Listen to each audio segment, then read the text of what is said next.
لله رب العالمين والعاقبة للمتقين والصلاة والسلام على رسوله الأمين وعلى آله وصحبه أجمعين ومن تبعه بإحسان إلى يوم الدين أما بعد فأعوذ بالله من الشيطان الرجيم ثم لتسألن يومئذ عن النعيم. اس مبارک مجلس میں موجود معطر علماء، قابل احترام ذمہ داران مسجد و ذمہ داران جمعیت، محترم بزرگوں، نوجوانوں، عزیز بچوں اور قابل احترام میری ماں اور بہنوں، اللہ کا کرم ہے کہ ہم سب ماہ مقدس میں سانس لے رہے ہیں۔ اللہ سے ہماری دعا ہے کہ پروردگار ہماری نیکیوں کو قبول فرمائے، ہمارے روزوں کو اللہ تعالی شرف قبولیت سے نوازے، اللہ کی رحمتوں اور برکتوں سے مالا مال ہونے کی توفیق عطا فرمائے۔ آپ تمام کا ہم شکریہ ادا کرتے ہیں کہ چھٹی کا موسم ہے، روزے کا موسم ہے، ممکن ہے کہ آپ گھر میں آرام کر دیں، دینی اجتماع کی بات کی گئی، اللہ کا بڑا کرم ہے کہ اللہ نے حاضری کا ہمیں موقع دیا۔ اے اللہ تیرا ہی کرم ہے، تیرا ہی شکر ہے، اگر تیری توفیق نہ ہوتی تیرے چھت کے نیچے ہم جمع نہ ہو پاتے۔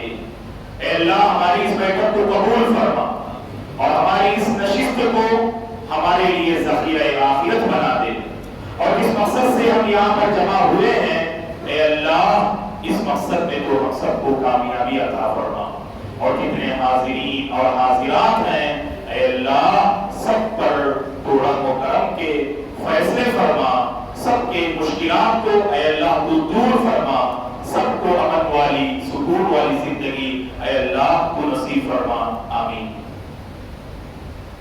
محترم حضرات و خواتین،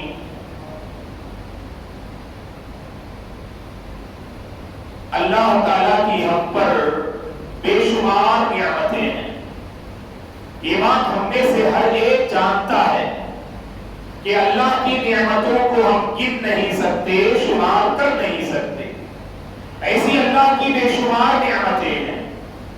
لیکن جب اللہ کی نعمتوں پہ غور کرتے ہیں تو ہمیں یہ بات سمجھ میں آتی ہے کہ اللہ کی نعمتیں دو طرح کی ہوا کرتی ہیں۔ اللہ کی نعمتیں وہ دو طرح کی ہوا کرتی ہیں۔ نعمتوں کی پہلی قسم ہماری اپنی دنیاوی زندگی کی ضرورتیں اس سے پوری ہوتی ہیں، جیسے ہم اے سی کا استعمال کرتے ہیں، اے سی کا استعمال کرنے سے انسان اپنے جسم میں ایک راحت محسوس کرتا ہے، اس سے آپ کی دنیاوی ضرورت پوری ہوئی۔ واشنگ مشین کا استعمال کرتے ہیں آپ، وہ بھی ایک نعمت ہے، خواتین اور عورتوں کے لیے بڑی نعمت ہے۔ ہاتھ سے کپڑے دھونے میں جو تکلیف اور مشقت ہوتی ہے تو اس سے ایک حد تک راحت ملتی ہے، تو دنیاوی ضرورت پوری ہوئی۔ تو اس طرح ایک ایک نعمت کو آپ شمار کر کے چلے جائیں تو نعمتوں کی ایک فہرست آپ کو ایسے ملے گی جس سے ہماری دنیاوی ضرورتیں پوری ہو رہی ہیں، جس سے ہماری دنیاوی زندگی کی آسانی اور راحتیں اللہ تعالیٰ ان نعمتوں سے مکمل فرما رہے ہیں۔ لیکن نعمتوں کی جو دوسری قسم ہے، اللہ اکبر، جس سے ہماری دنیاوی ضرورتوں سے کہیں زیادہ، ہماری جسمانی ضرورتوں سے کہیں زیادہ ہماری جو روحانی زندگی ہوتی ہے، اس روحانی زندگی کو تسلی ملتی ہے، روح کو تسلی اور سکون کا سامان فراہم ہوتا ہے، اور ہمارے اپنے دین کی جو ضرورت ہوتی ہے اس دین کی ضرورت ان نعمتوں سے پوری ہوتی ہے۔ اگر اس لسٹ میں اگر آپ نعمتوں کو جوڑنا چاہیں، اسلام اللہ کی بہت بڑی نعمت، توحید اللہ کی بہت بڑی نعمت، صراط مستقیم اللہ کی بہت بڑی نعمت، قرآن مجید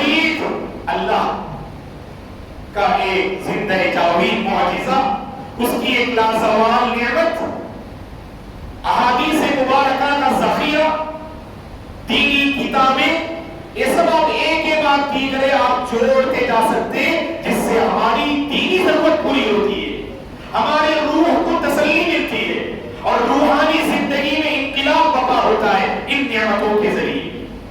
تو ان میں ہم دو نعمت کو بھول نہیں سکتے۔ یہ دو نعمتیں جن کو آپ مرکزی حیثیت دے سکتے ہیں ایمان کو بچانے کے لیے، قرآن سے قریب کرنے کے لیے، اسلام سے قریب کرنے کے لیے، دینی کتابوں سے جوڑنے کے لیے، آپ کی زندگی میں ایمان اور دین کو لانے کے لیے اور زندگی سے برائیوں کا خاتمہ کرنے کے لیے اور اللہ سے ملانے کے لیے، اللہ کے رسول سے سچی محبت پیدا کرنے کے لیے ان دو نعمتوں کا بہت بڑا کردار ہے۔ آج ان دو نعمتوں کو آپ نظر انداز نہیں کر سکتے۔ جس قوم نے ان دو نعمتوں کو نظر انداز کیا اللہ کی پھٹکار ہوگی، اللہ کی لعنت ہوگی ایسی قوم پر جس قوم نے ان دو نعمتوں کو نظر انداز کر دیا۔ اور انہی دو نعمتوں سے ہم جانتے ہیں کہ دین کیا ہے، ہم سیکھتے ہیں کہ ایمان کیا ہے، ہم معلوم کرتے ہیں کہ ہمارا خدا اور رب کیسا ہے۔ انہی دو نعمتوں سے ہم اخلاق سیکھتے ہیں، ہماری اخروی زندگی کی بہتری انہی دو نعمتوں سے وابستہ ہے۔ اور آپ سمجھ گئے ہوں گے وہ دو نعمتیں کیا ہیں، ایک ہے مساجد اور ایک ہے مدارس۔ مساجد و مدارس، اللہ کی قسم، اللہ کی قسم دو عظیم نعمتیں ہیں دوستو۔ اور تاریخ پڑھ کر دیکھیے جس قوم نے ان دو نعمتوں کی قدر کی اللہ نے اس قوم کو عزت و سربلندی عطا کی۔ جہاں بھی گئے محترم رہے، جہاں بھی گئے اپنا اثر چھوڑے۔ اگر قوم والوں نے ان دو نعمتوں کی ناقدری کی اللہ نے باہر سے بھی ہمیں مٹایا اور اندر سے بھی اللہ نے ہمیں برباد کر دیا۔ تو مساجد و مدارس، تو اس میں آج ہماری جو گفتگو ہوگی وہ مدارس کے سلسلے۔ مدرسے تو جانتے ہیں الحمدللہ، جیسا کہ شیخ امام صاحب حفظہ اللہ نے بھی کہا کہ مدارس کو دین کے قلعے کہتے ہیں، مدارس کو دین کے قلعے کہتے ہیں، جہاں سے آپ کا دین سبحان اللہ جہاں محفوظ رہے گا، جہاں دین کی تعلیم ہوگی۔ اگر آپ اس کی تاریخ پڑھ کر دیکھنا چاہیں تو ہمارے نبی کی زندگی سے آپ کو اس کی تاریخ ملے گی۔ اور ایسے دور میں اللہ کے نبی نے ایک مدرسے کو آپ نے قائم کیا جہاں پر آپ سوچ نہیں سکتے۔ آپ عموماً ہم کیا سوچتے، جب امن و شانتی ہوگی تبھی ہم ایسی نعمتوں پر توجہ دے سکتے ہیں، جب پریشانیاں ہوں کہاں مولانا ہم ان نعمتوں پر توجہ دیں گے۔ ہمارے مسائل کتنے ہیں، ہمارے پرابلمز کتنے ہیں، آپ کے مسائل تبھی حل ہوں گے جب آپ ان نعمتوں پہ توجہ دیں گے اللہ کی قسم، ورنہ آپ کے مسائل حل نہیں ہو پائیں گے۔ ایسے دور میں اللہ کے نبی نے مدرسے کو قائم کیا جہاں ہر طرف اسلام اور مسلمانوں کے خلاف سازشیں ہو رہی تھی۔ مشرکین مکہ مسلمانوں کو مٹانے، اللہ کے نبی کو ستانے اور اسلام کو بدنام کرنے میں کوئی کسر انہوں نے نہیں چھوڑی۔ ہر طرف باطل طاقتیں، ہر طرف دشمنان اسلام کی سازشیں، مکاریاں اس جو ہے دین کو مٹانے کے سلسلے میں بات کر رہا ہوں مکی دور کی۔ مکی زندگی کو پڑھ کر دیکھیے آپ، اللہ کے نبی صلی اللہ علیہ وسلم نے ایک گھر جو آپ نے اپنے اور صحابہ کے لیے جو مختص کیا تھا جسے دار ارقم کہتے ہیں، یہ مدرسہ نہیں تو اور کیا بتائیے آپ، جہاں صحابہ جمع ہوتے تھے دار ارقم میں، اور جہاں پر اپنے دین کو کیسے بچایا جائے، آگے دین کی دعوت کو کیسے عام کرنا چاہیے، لوگوں تک کیسے دین کو پہنچانا چاہیے۔ اللہ اکبر، اس دار ارقم میں اللہ کے نبی نے اپنے صحابہ کی تربیت فرمائی۔ تو مکی دور کا یہ پہلا مدرسہ ہے دار ارقم۔ تو دار ارقم وہ ایسے دور میں اللہ کے نبی نے اس کو آغاز کیا اور اس کو شروع کیا جہاں مشرکین مکہ اللہ کے نبی اور مسلمانوں کے پیچھے پڑے ہوئے تھے، قدم قدم پر تکلیفیں اور آزمائشوں کا سامنا کر رہے تھے۔ ایسے دور میں اللہ کے نبی نے دار ارقم کو قائم کیا تو تب چل کر مسلمانوں کی جو قدم جو ڈگمگا رہے تھے ان کو اللہ نے اس دار ارقم کے ذریعے سے ثبات قدمی اللہ نے عطا کی اور مضبوطی اللہ نے عطا کی۔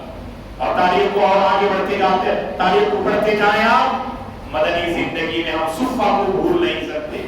صفہ نامی ایک چبوترا جو مسجد نبوی سے متصل ایک چبوترا تھا. اس چبوترے میں غریب صحابہ جن کا کوئی مسکن نہیں تھا, جن کا کوئی گھر نہیں تھا, وہ آ کر وہیں رہتے تھے. اس صفہ نامی چبوترے میں اپنا گزارا کرتے تھے. مالدار صحابہ ان کی خدمت میں کھانے پینے کی چیزیں بھیج دیا کرتے تھے. کیا صرف غریب صحابہ رہتے تھے وہاں؟ نہیں.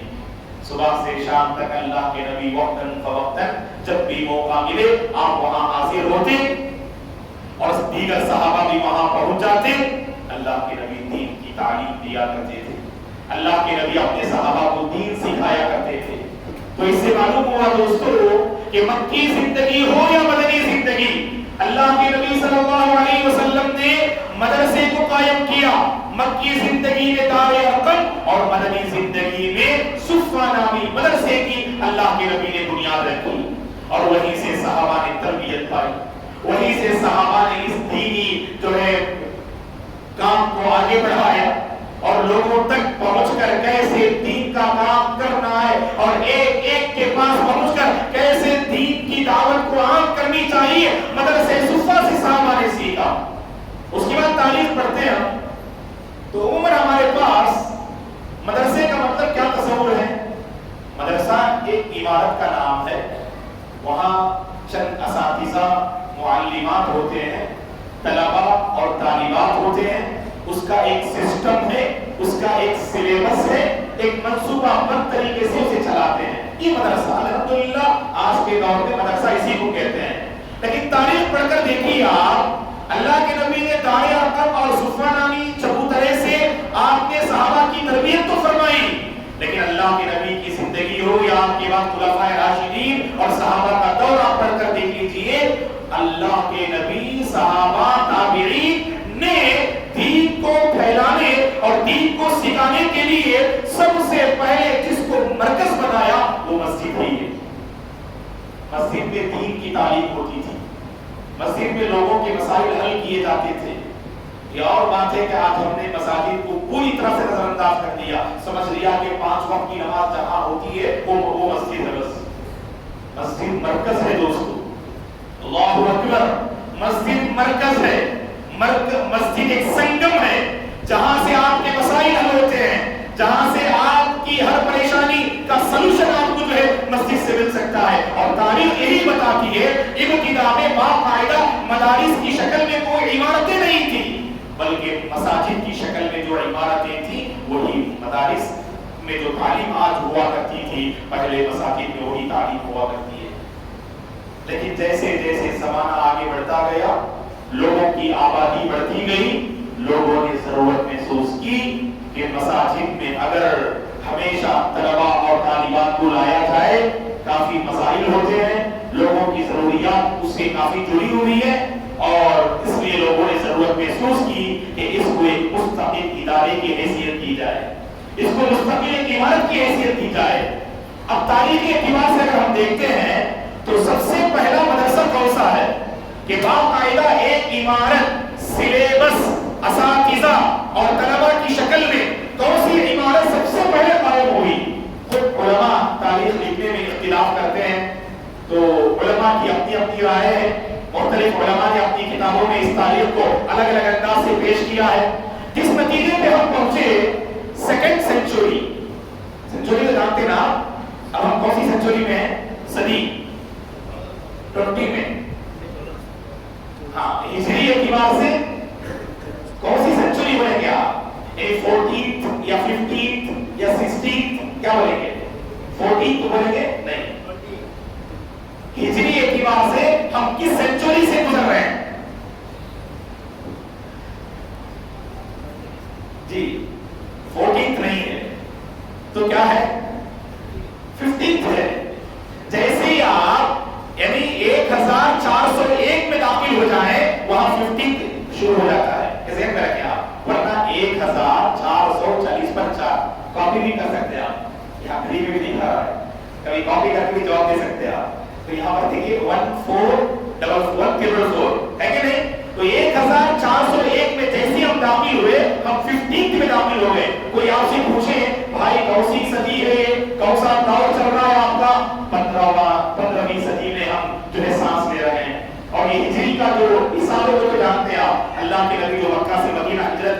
عمر بن خطاب رضی اللہ عنہ اس کا اندازہ لگایا ہے کہ نہیں؟ تو 15th سینچری اور میلاد کے اعتبار سے کیا ہے عیسوی جو تاریخ ہوتی ہے، دو تاریخ نا ہمارے پاس، ایک میلادی اور ایک ہجری. تو میلاد کے اعتبار سے کیا ہے بولے سمجھ رہے اس پر ایک 21th سینچری ہے کہ نہیں، 21ویں صدی. تو صدی اور سینچری بولتے ہیں اسے. سینچری انگریزی میں، صدی اردو میں، اور القرن عربی میں بولتے ہیں سینچری کو. تو گویا کہ سیکنڈ سینچری میں سب سے پہلے باقاعدہ ایک عمارت کی شکل میں مدرسے کی تعمیر ہوئی. اور رکھا کس نے؟ احمد بن حفص ابو حفص الحنفی البخاری رحمہ اللہ نے بخارا نامی شہر میں سب سے پہلے مدرسے کی بنیاد آپ نے رکھی. ابو حفص البخاری رحمہ اللہ نے بخارا شہر جانتے آپ جہاں پر امام بخاری رحمۃ اللہ علیہ پیدا ہوئے. بخاری رحمۃ اللہ علیہ بخارا میں پیدا ہوئے، محمد بن اسماعیل رحمۃ اللہ علیہ. اس شہر میں سب سے پہلے مدرسے کی بنیاد رکھی گئی. اور اس کے بعد آہستہ آہستہ لوگوں نے مختلف علاقوں میں اپنے اپنے جو ہے طور پر مدرسے کی بنیاد رکھی. جیسے قدیم مدرسوں میں چند مدرسوں کا نام میں لیتا ہوں، غور سے سنیے. شاید بعض مدرسوں کا نام آپ نے سنا ہوگا اور بعض مدرسوں کا نام پہلی بار سن رہے ہوں گے آپ. نیسابور کے علماء نے، امام مسلم رحمۃ اللہ علیہ جہاں پیدا ہوئے وہ نیسابور ہے جو ایران کا ایک علاقہ ہے. تو نیسابور کے علماء نے ایک مدرسے کی بنیاد رکھی. اس کے بعد بعض نے کہا کہ 3rd سینچری میں اور بعض نے کہا کہ 4th سینچری میں، اور مدرسے کا نام رکھا المدرسۃ البیہقیہ. المدرسۃ البیہقیہ نامی ایک مدرسے کی بنیاد رکھی. اور اسی طرح سے تونس میں ایک مدرسے کی بنیاد رکھی گئی جس کا نام رکھا گیا جامعۃ الزیتونہ. جامعۃ الزیتونہ نامی ایک مدرسے کی بنیاد رکھی گئی. اور قدیم مدرسوں کی فہرست میں ہم مدارس نظامیہ کو بھول نہیں سکتے جو نظام الملک کے دور میں مختلف علاقوں میں جہاں مدرسے کی بنیاد رکھی گئی. سر فہرست بغداد میں المدرسۃ النظامیہ کے نام سے ایک مدرسے کی بنیاد رکھی گئی. مصر میں رکھی گئی، سیریا میں رکھی گئی، اور بابل میں رکھی گئی، اور ایران کے علاقوں میں رکھی گئی مدارس نظامیہ کے نام پر. اور مدارس کی تاریخ میں، مدارس کی لسٹ میں جو ایجپٹ میں ایک مدرسہ ہے، بہت بڑا مدرسہ. کون سا مدرسہ کوئی بول سکتے؟ ایجپٹ کا بہت پرانا مدرسہ جو مصر میں ہے، قاہرہ نامی شہر میں. جامعۃ القاہرہ، جامعہ ازہر یونیورسٹی. آپ کبھی گوگل پہ سرچ کر کے دیکھیے. اللہ اکبر، بہت قدیم مدرسہ ہے. جانتے ہیں یہ مدرسے کی بنیاد کب رکھی گئی؟ 4th سینچری میں رکھی گئی. 4th سینچری میں جامعہ ازہر کی بنیاد رکھی گئی. اور اس کے فارغین تو سبحان اللہ، جامعہ ازہر میں اللہ اکبر اس کا ایک گولڈن پیریڈ تھا. بڑے بڑے علماء وہاں سے نکلے، جیسے امام غزالی رحمۃ اللہ علیہ، امام ابن عبد البر المالکی رحمۃ اللہ علیہ، اور اسی طرح سے امام ابن حجر رحمۃ اللہ علیہ. ابن حجر رحمۃ اللہ علیہ کو کون نہیں جانتا؟ صحیح بخاری کی شرح کرنے والوں کی ایک لمبی فہرست ہے. لیکن امام ابن حجر کا جو مقام و مرتبہ ہے، جو آپ نے فتح الباری لکھا، صحیح بخاری کی شرح 150 سے زائد صحیح بخاری کی شروحات ہیں. جانتے ہیں آپ صحیح بخاری کو ایکسپلین کیا نا علماء نے، کتنی کتابیں لکھی گئی؟ 150 سے زائد کتابیں ہیں. ان میں امام ابن حجر کی کتاب فتح الباری کا جو مقام و مرتبہ ہے، اس مقام و مرتبے کو کسی کتاب نے حاصل نہیں کیا. اور یہ ابن حجر رحمۃ اللہ علیہ کون ہے؟ ابن حجر اسقلانی، اسی جامعہ ازہر کے فارغ ہیں. اللہ اکبر. اور ابن سینا رحمۃ اللہ علیہ جو بہترین ایک مسلمان سائنسدان تھے، وہ بھی وہیں کے فارغ ہیں. تو جامعہ ازہر نے بہترین علماء کو امت کے حوالے کیا. تو اس طرح سے آپ تاریخ پڑھتے جائیں آپ تو جامعہ قرطبہ کا نام بھی آتا ہے. تو ابھی جتنے مدارس کا ہم نے نام لیا تو دراصل یہ مدارس وہ ہیں جو ابتدائی دور میں ان کی بنیاد رکھی گئی اور اس کی شروعات 2nd سینچری سے ہوتی ہے. اور میں نے کہا تھا 2nd سینچری سے شروعات ہوتی کا مطلب یہ نہیں کہ پہلی صدی میں مدرسے کا وجود نہیں تھا. مساجد میں مدارس کی تعلیم ہوا کرتی تھی. آج جو مدارس میں پڑھاتے ہیں نا، دین سکھاتے ہیں، اخلاق سکھاتے ہیں، اور مدارس میں انسان کو انسان بناتے ہیں، انسان کو انسانیت کی تعلیم دیتے ہیں، امت کی رہبری کیسے کرنی ہے، دینی مسائل کو حل کیسے کرنا ہے، ہے اور قوم ملت کا درد اپنے اندر کیسے رکھنا ہے، یہ سب مدارس میں تعلیم ہوتی ہے۔ اللہ اکبر، ہم دیکھتے ہیں کہ ابتدا میں مساجد میں جو یہ تعلیم ہوا کرتی تھی اور بعد میں باقاعدہ مستقل عمارت کی حیثیت اس کو دی گئی دوستو۔ اور مدارس کی تاریخ میں غزنوی خاندان کو ہم بھول نہیں سکتے، مدارس کی تاریخ میں کسے ہم بھول نہیں سکتے؟ غزنوی خاندان کو بھول نہیں سکتے۔ اس میں سب سے پہلے جس کا کردار ہے سلطان محمود غزنوی رحمۃ اللہ علیہ۔ اللہ اکبر، یہ ہندوستان کے بہت سارے علاقوں کو فتح کرتے چلے گئے اور انہوں نے ایک مدرسے کی سب سے پہلے بنیاد رکھی اور اس مدرسے کا نام رکھا مدرسۃ سلطان محمود الغزنوی کے نام سے۔ اور غزنوی خاندان نے ہندوستان اور پاکستان میں زبردست انقلاب برپا کیا مدارس کے ذریعے سے۔ تو اسی کا ایک سلسلہ میں آپ کے حوالے کر رہا ہوں۔ ایک عالم دین ہے عبد الجبار غزنوی رحمۃ اللہ علیہ۔ غور سے سنیے اس بات کو، دیکھیے اللہ تبارک و تعالیٰ کس سے کیا بات اور کیا کام لے ہم نہیں جانتے ہیں۔ ہمیشہ دوستو ایک بات ذہن میں رکھیے، ہمیشہ آپ اچھا سوچیے، اللہ آپ کے لیے خیر کے راستے آسان کرتے چلے جائیں گے۔ یہ ہماری بڑی کمزوری کیا ہے کہ ہم خیر کے بارے میں بہت بخیل اور کنجوس ہوتے ہیں، زیادہ خیر سوچتے نہیں۔ ہم برائی کے بارے میں ہمارے پاس اللہ رحم کرے کوئی ہمارے پاس حد نہیں۔ آپ بیٹھے بیٹھے بہت ساری برائیاں سوچ لیں گے، آپ فلاں کام کرنا، یہ کام کرنا، فلاں کام کرنا، پورا شیڈول آپ کے پاس ہے۔ اور بھلائی کے بارے میں دیکھیں گے حضرت موقع ملے تو کریں گے، کوئی پلاننگ نہیں، کوئی منصوبہ بندی نہیں۔ ہمیشہ اپنے ذہن کو دینی سوچ بنائیے، ہمیشہ اپنے ذہن کو دینی سوچ بنائیے، اللہ آپ کی سوچ میں برکت دیں گے انشاءاللہ۔ پتہ نہیں اللہ آپ سے کیا کام لے لے۔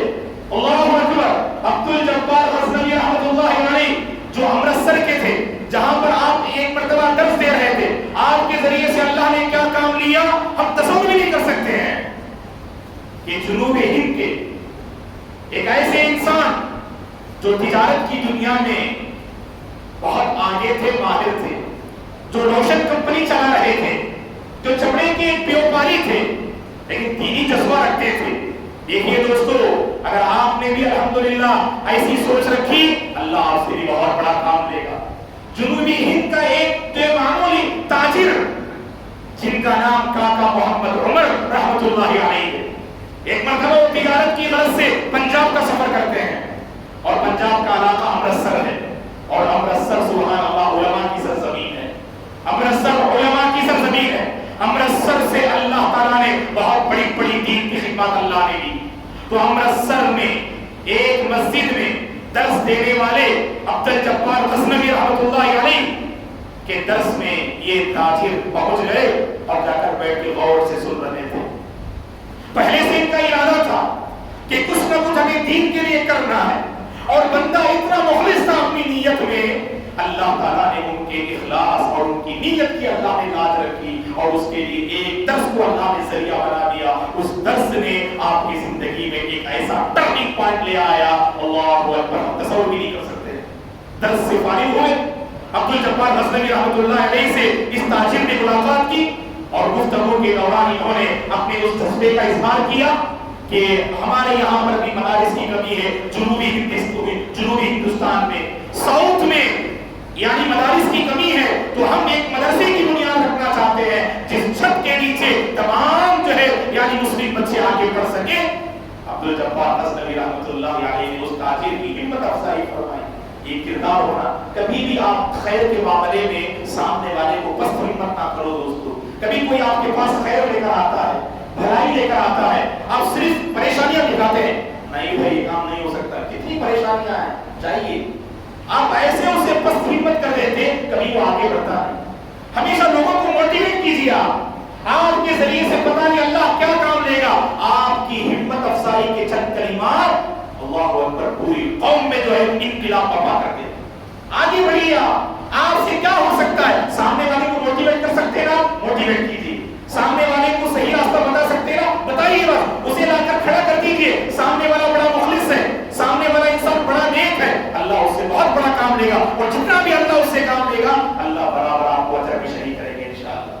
تو یہاں پر صرف عبد الجبار غزنوی رحمۃ اللہ علیہ نے اس تاجر کو صرف انہوں نے موٹیویٹ کیا، چاہیے آپ مدرسہ شروع کیجیے، اللہ آپ کی مدد کرے گا۔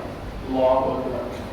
گئے تھے تجارت کی غرض سے اور آئے بہت بڑے ارادے کو لے کر، اور ایسے علاقے میں انہوں نے مدرسے کی بنیاد رکھی جہاں پر انسان سوچ بھی نہیں سکتا اس قریے میں، دیہات میں کہاں طلبہ پہنچیں گے، کہاں بچے آئیں گے، کہاں سے جو ہے یعنی اس مدرسے کو جو ہے آگے بڑھایا جا سکتا ہے۔ لیکن آج ہم دیکھ رہے ہیں اللہ کا کرم ہے، اللہ نظر بس سے بچائے، جس مدرسے کی انہوں نے آج سے 100 سال پہلے بنیاد رکھی، آج اس مدرسے کو 100 سال ہونے جا رہا ہے۔ میری مراد جامعہ دارالسلام عمر آباد، کاکا محمد عمر رحمۃ اللہ علیہ نے رکھا، مدرسے کو قائم کیا، اس کے بعد آبادی آئی، اس سے پہلے کوئی آبادی نہیں تھی اس علاقے میں۔ تو دیکھیے دوستو، اللہ اکبر، 100 سال کی تاریخ اس کی مکمل ہونے جا رہی ہے۔ اللہ تبارک و تعالیٰ ایسے جتنے مدارس ہیں، اے اللہ تمام مدارس کی تو حفاظت فرما، تمام مدارس کی اللہ تو حفاظت فرما۔ تو وہ تاجر کاکا محمد عمر رحمۃ اللہ علیہ اگر پست ہمت ہو جاتے، اگر اپنے ارادے کو چھوڑ دیتے، تو بتائیے جو سینکڑوں ہزاروں جو فارغین جو عمر آباد کے ہیں، جو ہندوستان میں اور بیرونی ممالک میں جو کام کر رہے ہیں، جن سے اللہ دین کا کام لے رہا ہے، اور جس مدرسے سے بڑے بڑے علماء نامور رہبر اور رہنما جہاں سے اللہ نے تیار کیا، کیا یہ مکمل ہو پاتا دوستو؟ ڈاکٹر ضیاء الرحمن اعظمی رحمۃ اللہ علیہ اس کے لیے کافی ہیں۔ حدیث کے میدان میں اللہ نے آپ سے کیا کام لیا؟ اللہ اکبر، ایک ایسا انسان جو غیر اللہ کی پوجا کر رہا تھا، اللہ تعالیٰ نے اسے ہدایت دی اور آئے عمر آباد، 2 سال کی انہوں نے پہلے تعلیم حاصل کی، جیسے نو مسلموں کی جو ٹریننگ اور تربیت دی جاتی ہے۔ اس کے بعد عمر آباد میں عالم کورس کو ختم کیا، اس کے بعد جامعہ اسلامیہ مدینہ پہنچے، اور مدینے کے بعد جامعہ ازہر جس کا ہم نے ذکر کیا، جامعہ ازہر یونیورسٹی، اس کا آپ نے رخ کیا، وہاں سے آپ نے پی ایچ ڈی ختم کیا۔ جس جامعہ میں لوگ پڑھنے کے لیے ترستے ہیں، ہمارے طلباء اور علماء، اس مدرسے میں اللہ نے پڑھانے کا موقع دیا آپ کو۔ جامعہ اسلامیہ مدینہ کے آپ استاذ بنے، آپ صرف استاذ نہیں، اللہ نے اتنا اونچا مقام عطا کیا آپ کو۔ اللہ اکبر، جامعہ اسلامیہ مدینہ کی سب سے اہم جو ڈپارٹمنٹ ہے کلیت الحدیث، اس کے پرنسپل بنے آپ۔ اس کے بعد استاذ الکرسی پر فائز ہوئے، اور 15 سال کے آس پاس کی ایک طویل کوشش کے بعد اللہ نے آپ سے حدیث کے میدان میں ایسی زبردست خدمت کی کہ تمام صحیح احادیث کو آپ نے ایک کتاب میں جمع کیا، الجامع